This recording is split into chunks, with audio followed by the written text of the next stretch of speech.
Welcome to this latest dev diary, where I'm going to talk a little bit about what's in the third phase of the Alpha. So here you see one of the stars of Alpha 3, one of the Coriolis space stations in the game. This one's Port Zalada. You see the entrance there, and as we fly in over the edge you can see some of the surface detail.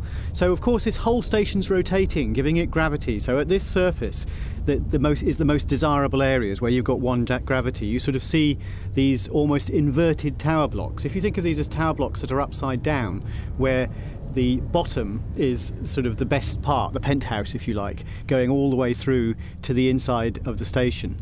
The inner part is rotating at the same speed, but because it's much narrower, you get around 0.1 of a gravity, so it's much lower, so that's where all the ships go. The advantage of that 0.1 g area is that human can lift a ton weight. And that means they can manoeuvre cargo, manhandle it. I mean, not saying on a place like this it would be done automatically, but the beauty is, you see here this vast internal area, internal volume within the station where the ships land. It means if you drop something it doesn't fall quickly, but you still have the advantage of some gravity.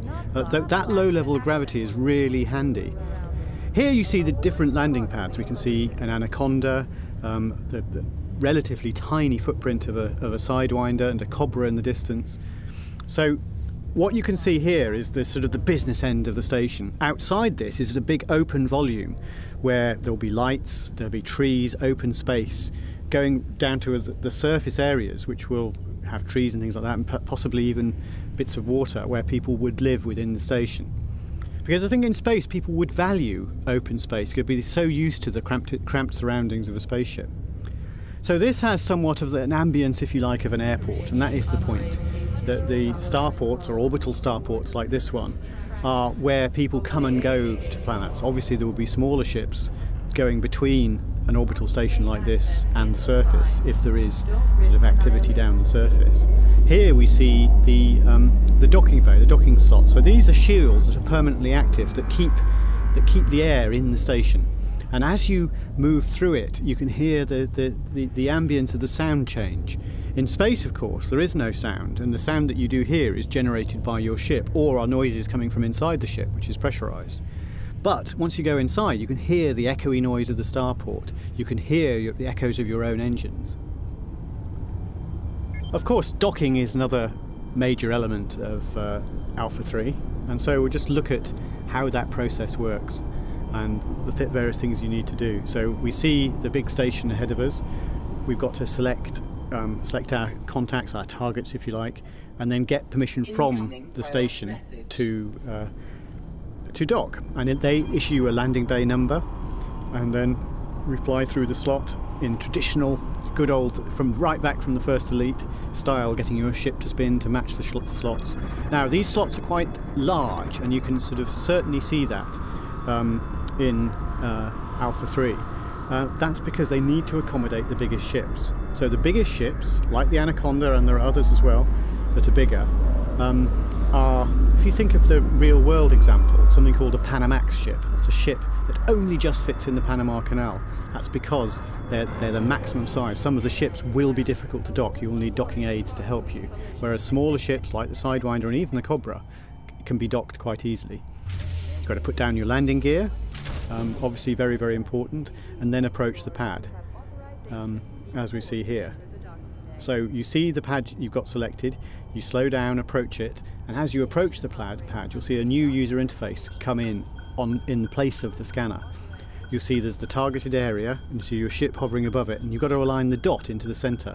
You can also hear the interface noise as the dashes sort of get closer as you approach the spot. So once you're landed, you can select all sorts of services at the starport.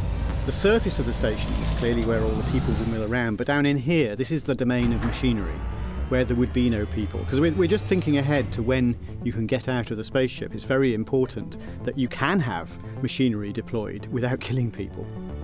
So what we can do, look through here, looking at the different options for the different hard points. Here we see a Cobra.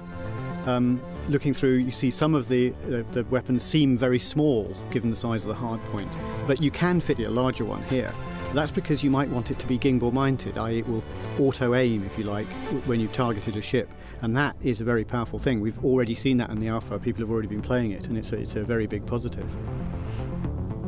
The other thing to note here about the Cobra is the cockpit. Look here, we've got 2 seats. Now, we're not using the second seat yet, but obviously you can see it, you can look across to it. But with time, we will use it. I mean, the question of crew and things like that for the future at the moment, but obviously exciting features of the game. Of course, once you've done all your things that you want to do, your outfitting or whatever, you can launch and fly out to the slot. And that just shows the other key part here of Alpha 3 is we actually have a game loop now, a proper game loop where you can earn money out, whether pirating, getting your bounties or whatever, and spend them on upgrades to your ship and even upgrading your ship via this way, and then go out and carry on the experience. I think for me it's very, very exciting stage, the fact that we're now at Alpha 3 and it feels like the game is starting to really come together. Well, I hope you enjoy it as much as we have. That's the end of this dev diary. Thank you very much to all of the alpha backers, and of course as we move forward we're moving towards the premium beta and the beta, so we're all very excited here. Hope you enjoy it. Thank you for listening.